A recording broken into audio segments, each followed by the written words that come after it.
Where at the moment you can see in the BTC community, they've got this meme of, oh, I'm stacking sats with this sort of hodl forever type of mentality. But what none of them ever bring up or discuss is every time they're stacking sats, somebody is selling to them. Okay, it might not be, it's somebody else with Bitcoin wants to get rid of it.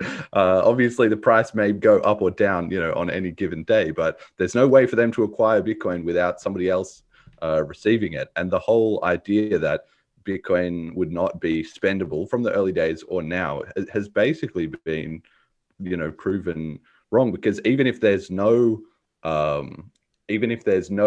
discount or incentive like that, people in the early days in Bitcoin and now in BCH will spend it just because the concept you will spend for a different reason, which is that you want to support the network and the idea and drive the adoption, right? So like if Laszlo had never bought his pizza, well, then the rest of his Bitcoin stash would never have gained any value, right? So it was actually economically advantageous to spend a small amount so that the rest of your value kind of goes up. And in fact, we've actually seen that in the stats. There's a bunch of, like, if you look at the payment processes and stuff, I don't know if they release them now as much, but they used to, where like Coinbase and different merchant providers, when a Bitcoin bull run starts, more people would go and spend their Bitcoin than before. People actually spend less in the bear market because when the price is going up, it feels like free money because people are used to thinking in dollars or whatever. If they've like, okay, I've got $10 of Bitcoin